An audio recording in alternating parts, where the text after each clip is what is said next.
Uniswap V3 केंद्रित तरलता pool आज मेरी मासिक निष्क्रिय आय कमाई का अधिकांश हिस्सा बनाते हैं। आज मैं आपको दिखाने जा रहा हूं कि आप यूनिस्वैप V3 का उपयोग करके ब्लू चिप संपत्तियों से प्रतिवर्ष 11,400 से अधिक कैसे कमा सकते हैं। अब याद रखें कि हमारा लक्ष्य यहां संभवतः सबसे अधिक पैसा कमाना है, जबकि हमारे जोखिम को कम करना है। यही कारण है कि यह रणनीति केवल ब्लू चिप संपत्तियों जैसे ड्राफ्ट, बिटकॉइन, एथीरियम और मैटिक को शामिल करेगी, जो मूल्य में एक दूसरे का अनुसरण करती हैं। जब बिटकॉइन बढ़ता है तो एथीरियम भी बढ़ता है और मैटिक भी।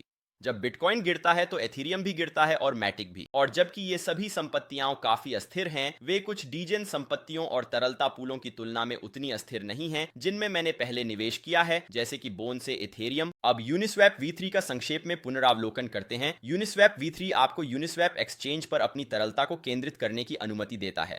यूनिस्वैप एक्सचेंज एक एक्सचेंज है जहां संपत्तियां बदली जा सकती हैं, जैसे एथीरियम से USDC या USDT के लिए, या जो भी हो, आप संपत्तियों को एक दूसरे के लिए बदल सकते हैं। और यूनिस्पॉट $3.8 बिलियन से अधिक के TVL के साथ दूसरा सबसे बड़ा विकेंद्रीकृत एक्सचेंज है जो DeFi बाजार का अधिकांश हिस्सा नियंत्रित करता है। और यदि आप जानना चाहते हैं कि केंद्रित तरलता कैसे काम करती है, तो मैं इस वीडियो को विवरण और कार्ड में छोड़ने जा रहा हूं। तो सबसे पहले हम मान लेंगे कि हम इन विभिन्न रणनीतियों के लिए $20,000 की पूंजी आवंटित करते हैं, और यह हमें वार्षिक रूप से लगभग 75% का लाभ देगा, या कम से कम यही हमारा अनुमान है। और मैं कहूंगा कि आप इस पूंजी संख्या के साथ खेल सकते हैं। यदि आप चाहें तो आप $5,000 कर सकते हैं, आप $10,000 कर सकते हैं, या आप $100,000 भी कर सकते हैं। आप कोई भी राशि कर सकते हैं। लेकिन पहला पूल जिसमें हम शामिल होंगे वह एथीरियम से USDC है, जो आर्बिट्रम नेटवर्क पर 0.05% शुल्क स्तर पर है। हम आर्बिट्रम नेटवर्क में पैसे आवंटित करने का कारण यह है कि आर्बिट्रम नेटवर्क अभी तेजी से बढ़ रहा है, जिसका मतलब है कि एथीरियम और USDC के लिए बहुत अधिक मात्रा है, लेकिन इसके पीछे बहुत अधिक तरलता नहीं है,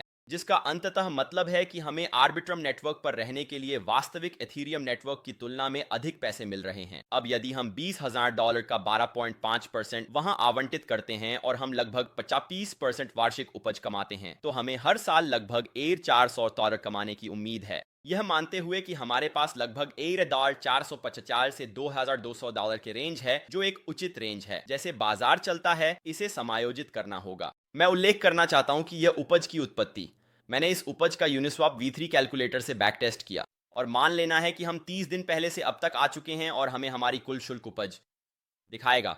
और मैं कहूंगा कि हम ये नहीं मान रहे हैं कि यदि एथीरियम की कीमत गिरती है, लेकिन ये कहते हुए हम भी इसे नहीं मान रहे हैं अगर एथीरियम की कीमत बढ़ती है।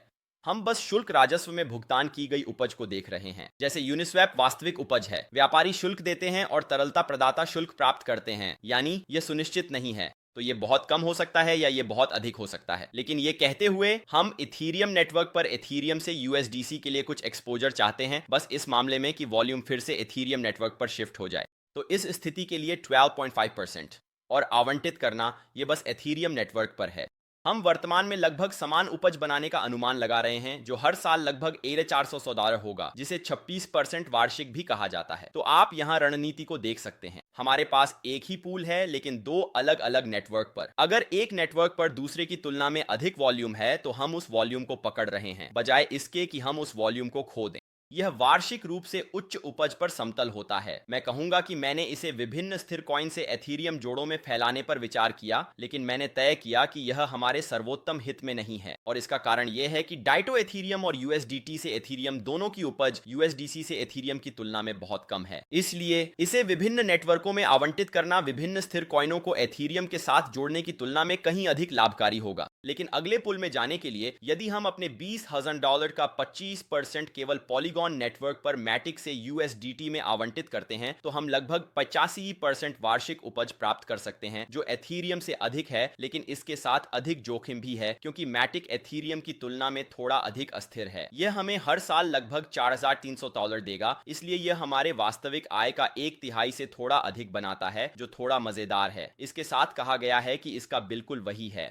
एथीरियम से यूएसडीसी पूलों के लिए आवंटन, और यह मानते हुए कि हम $8 से 1 बॉजर्ड 6 स्टार्ट की सीमा का उपयोग करते हैं, और मैं कहूंगा कि यह सीमा व्यापक पक्ष पर है, लेकिन हम बार बार पुनर्संतुलन नहीं करना चाहते। यह कहते हुए, यदि आप 805 से येनबियर्ट फंसी जैसी सीमा को संकीर्ण करना चाहते हैं तो आप शायद 95% से 100% वार्षिक उपज कमा सकते हैं। मुझे मैटिक बहुत पसंद है क्योंकि अनेक वास्तविक दुनिया के व्यवसाय जो अपने व्यवसाय को ब्लॉकचेन पर लाने की कोशिश कर रहे हैं, मैटिक लेयर 2 समाधान की ओर जाते हैं।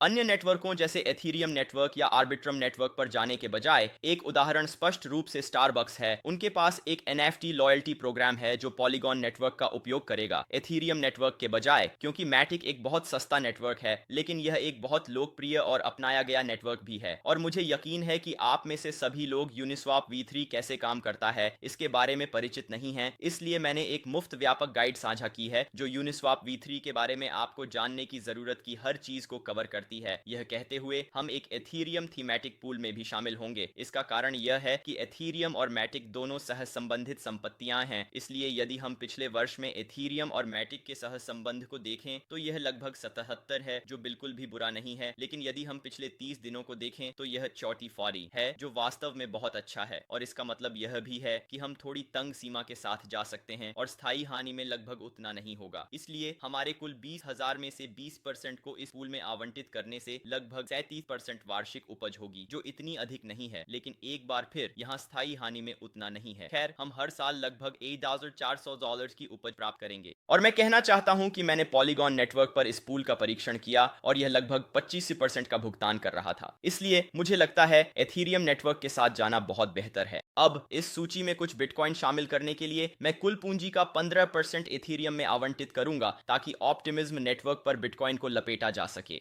अब आप यह ऑप्टिमिज्म नेटवर्क या आर्बिट्रम नेटवर्क पर कर सकते हैं। इनकी उपज समान होगी, शायद आर्बिट्रम में थोड़ी अधिक होगी, लेकिन अगर आपने वहां 20K में से 15% आवंटित किया तो आपको लगभग 30K की उपज मिलेगी, 37% वार्षिक, जो लगभग $1,100 है। और निश्चित रूप से अगर आप एथीरियम नेटवर्क पर USDC पूल में लिपटे बिटकॉइन में कूदते हैं और अपनी कुल पूंजी का 15% इसमें आवंटित करते हैं तो आपको लगभग 60% वार्षिक उपज मिलेगी, जो सालाना लगभग $1,800 है। यह मानते हुए कि आपके पास बिटकॉइन के लिए $24,000 से $34,000 की सीमा थी। स्पष्ट रूप से आप इसे 25K से 35K या कुछ ऐसा बढ़ा सकते हैं वास्तविक बाजार स्थिति के आधार पर। यह कहते हुए, आप प्रति वर्ष लगभग 11,430 कमा रहे हैं, जो $20,000 पर कोई पागल राशि नहीं है, लेकिन आपको यह समझना होगा कि यह विशेष रूप से ब्लू चिप संपत्तियों पर 45% वार्षिक है। इसमें कोई यादृच्छिक डीजन खेल नहीं है।